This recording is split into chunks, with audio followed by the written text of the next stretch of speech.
गुरु गोविंद दोनों खड़े काके लागू पाए, बलिहारी गुरु आपकी गोविंद दियो बताए। गुरु और भगवान दोनों आकर सामने खड़े हो जाएं तो पहले किसके चरण स्पर्श करें? सचमुच ये यक्ष प्रश्न है, लेकिन गुरु के चरण स्पर्श करना ही बेहतर है, क्योंकि वो ही भगवान तक पहुंचने का मार्ग बताते हैं। इसीलिए गुरु यानी शिक्षक को भगवान से भी बड़ा माना गया है।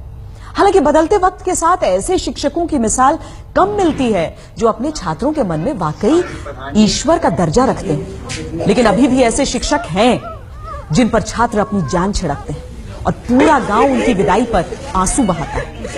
उत्तर प्रदेश में 2 शिक्षक पूरे देश के शिक्षकों के लिए मिसाल बने, जिन्होंने अपनी इच्छा शक्ति के बल पर शिक्षकों की भगवान वाली छवि को बरकरार रखा। इसका इनाम उन्हें तब मिला जब उनके तबादले पर पूरे गांव ने आंसू बहाए और बच्चे बोले, मत जाओ मास्टर। तुम बोलो।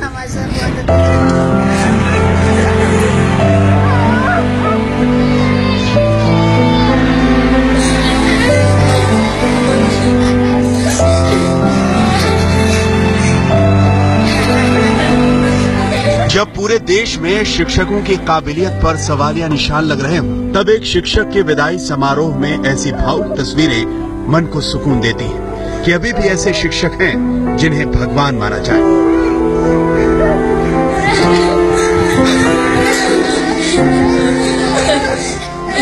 आज की क्लास से निकले तो हमारे सर जी कह रहे थे, बच्चे तुम लोग पढ़ाई मत छोड़ना, फीस कापी किताब जो भी कपड़ा लत्ता जो भी लगे हमसे मांगना, लेकिन तुम लोग पढ़ाई मत छोड़ना। हमारे सर जी बहुत अच्छे हैं और हम नहीं चाहते हैं छोड़ कर जाए स्कूल। चाहता हूँ कि ये सर जी अभी रहे और कभी नहीं जाएं। सर जी बहुत अच्छा पढ़ाते थे, जो स्कूल नहीं आता था उसको घर से ले आते थे। सर जी बहुत अच्छे थे, पढ़ाते थे बहुत बढ़िया। जो कलम कापी नहीं रहते देते थे और जो नहीं आता जग बुला के लेकर आते थे और बुला के लेकर तो पढ़ाते थे। बहुत अच्छा निकल गए थे बहुत दूर। एक टीचर के लिए इससे ज्यादा भावुक लम्हा और कौन सा हो सकता है जब स्कूल से उसकी विदाई के वक्त उसके छात्र फूट फूट कर रोने लगे।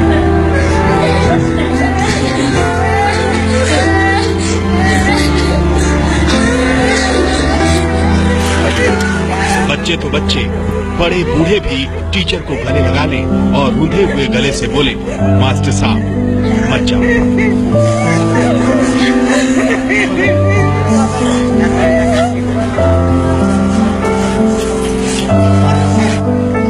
देवरिया जिले के पिपराघन्नी गांव के प्राथमिक स्कूल में अवनीश यादव ने 2009 में ज्वाइन किया। अवनीश ने घर घर जाकर बच्चों को पढ़ने के लिए प्रेरित किया। गांव में शिक्षा की अलग जगाने में लगे मास्टर साहब अवनीश को गांव वाले अपने बेटे की तरह मानने लगे।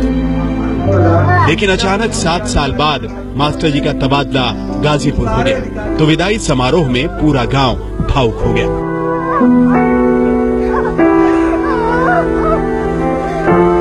एक छात्रा को जैसे ही पता चला, वो भागी भागी आई और फफक फफक कर रोने लगी।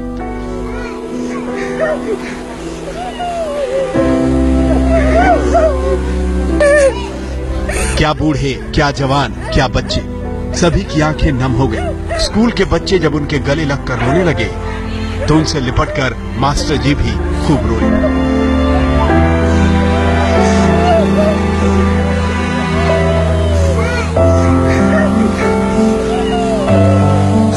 खास कुछ नहीं, वही जो मेरा कर्तव्य है मैंने उसका निर्वहन अपनी ईमानदारी के साथ, निष्ठा के साथ किया था। शुरुआत में मैं आया तो थोड़ी सी नामांकन के सापेक्ष बच्चों की संख्या बहुत कम थी। फिर मैंने विचार किया, लोगों से संपर्क किया।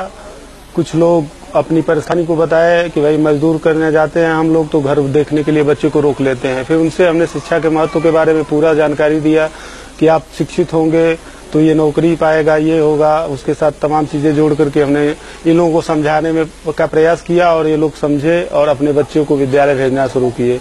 मनोबल हमारा बढ़ता गया और मैंने इसके ऊपर और मेहनत किया। घर से जो बच्चा नहीं आता था घर से बुलाना लाना, जो बच्चे कॉपी पेन नहीं ला पाते थे उनको कॉपी पेन दे देना।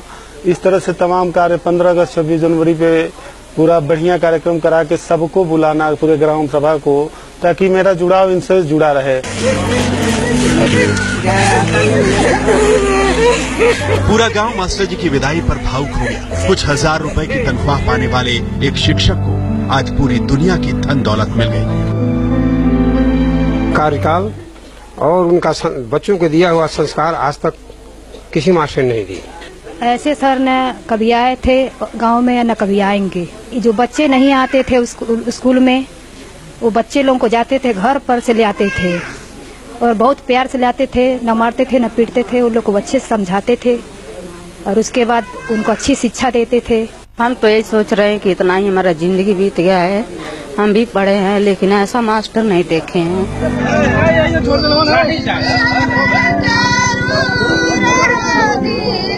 मास्टर जी जब गांव से जाने लगे तो महिलाएं मंगल गीत गाती हुई गांव के बाहर सड़क तक उनको विदा करने आई।